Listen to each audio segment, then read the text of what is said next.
Spomína sa, dúfajme, že následujúci súper Kairat, a ten dneska ukázal, ako sa to robí. Prehral 2-0 prvý zápas a teraz za prvý polčas vlastne dokázal úplne otočiť ten stav a 3-0 viedol, takže možné to je.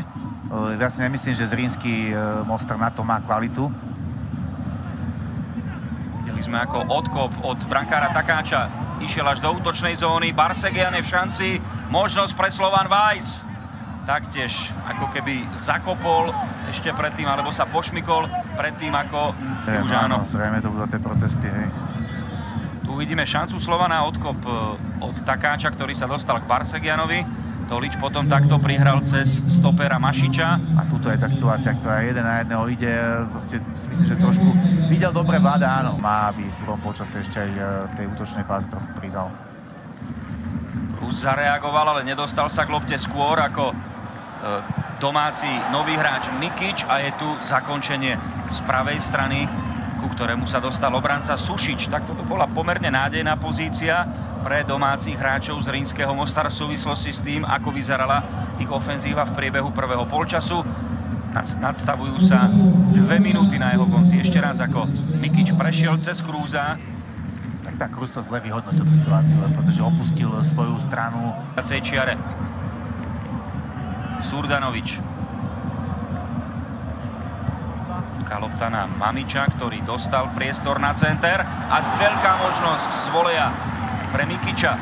Tak priniesol vietor na trávnik. Hneď v 3 akciách sa ocitol v ostatných zhruba 90 sekundách a je z toho aj vzrušenie na tribúne, veľkej tribúne štadióna pod Bielým briegom. Mamičov center a zakončenie 28-ročného ofenzívneho hráča Lea Mikiča. A to je možno druhý pokus taký, ktorý zo stredu, z tej medzihry veľmi rýchlo na kraj.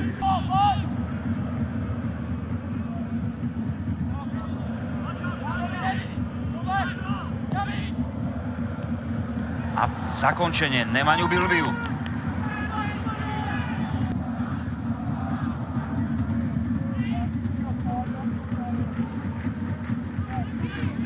Mamičová dlhá lopta. A Krúz takmer prekonal Takáča, ktorý napokon likviduje šancu Mikiča. Aj keď sa nám zdalo, že Mikič si pridržal brankára Slovana, domáci ukazujú, že to bolo aj vice versa. Áno, to bolo nedorozumenia obrovské. Do tejto lopty má ísť už Takáč, ak tam ide, a keď nie, keď si pýtal, čo pochybujem, tak musí cúvnuť trošku do brány, lebo proste to sa nehrá hlavou mala domov na 4 metre. Tak videli sme, že rukami si pomohol aj Mikič, teraz a potom aj Dominik Takáč. Tak to mohol byť gólový darček pre domácich. Neostal ležať, hneď išiel hore a ešte zabránil istému gólu. Pranič už zakrútil vysokú loptu, tá preletela až k Savičovi, ktorý už nemá priestor na lepšiu koncovku, ale domáci získavajú pokutový kop po zákroku Marka Toliča pred koncom. Môžu domáci otvoriť skóre. Sledujme Toliča, áno, bol tam kontakt s domácim útočníkom, s domácim stredopoliarom Igorom Savičom, ktorý zavadil dal 3 góly proti Virtusu Aquaviva zo San Marína. A prekonáva Dominika Takáča 1-0 v 72. minúte pre Zrinský Mostar.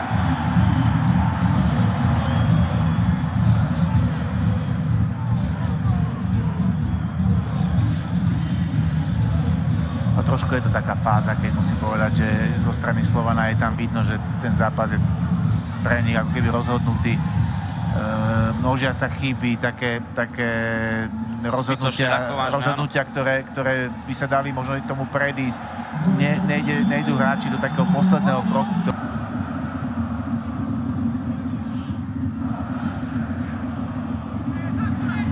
Mamič na Praniča, ten sa už zvrta z loptou v pokutovom území a tvrdo vystrelil a je to 2-0. 76. minúta, Slovan spí a domáci to využívajú. Veľmi jednoducho teraz v strede bola toto otočenie hry. Toto Slovan predtým nerobil, ale mal hráč toľko času pozrieť sa, otvoriť tú situáciu. Vlastne stále teraz si vidíme, že vlastne bežia za hráčmi. Je tam veľmi veľa hráčov, ktorí bráni centrum pred Takáčom, ale ináč ten stred pola bol otvorený. Kóroval Zrinský aj tretíkrát. Teraz strata lopty, postaral sa o to Rahim Ibrahim, strelec. Marčeli je vo veľkej šanci, dáva ešte strelcovi. Marčeli už sa nedostane k lopte, strelec áno, ale z ťažkého uhla zakončuje iba do bočnej siete. Takto získal Rahim Ibrahim loptu.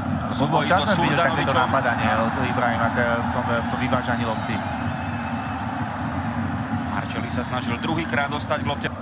Tolič vyhral súboj. Dopredu môže ísť Barsegian. Má tam strelca aj Toliča. Pribieha aj Marčeli. 4 proti 4. Tolič prehadzuje Barsegianovi. Barsegian dáva loptu strelcovi. Gól!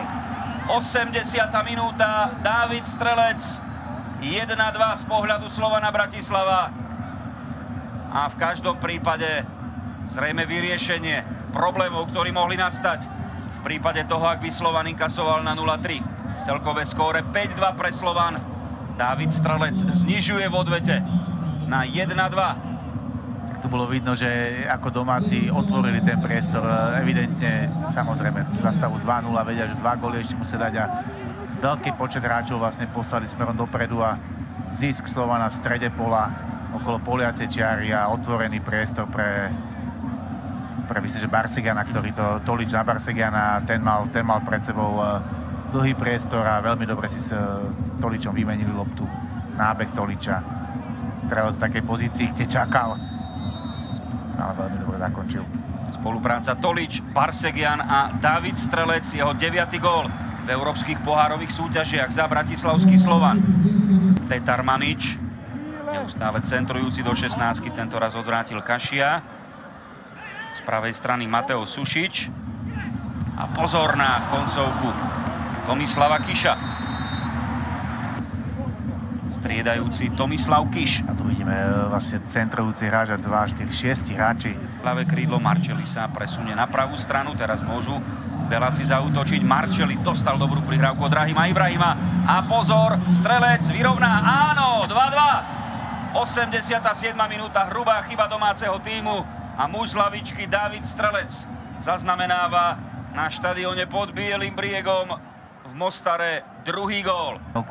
Opäť je pri všetkom, čo sa na tom ihrisku deje, toto tiež, videl to, proste už videl tam tú prihrávku, že tam pôjde, nemohol prevídať, že bude taká slabá, taká zlá, ale aspoň to skúsil, išiel tam a bol to absolútne pripravený na to a na záver spravil presne to, čo doma, pri svojom góle aj doma.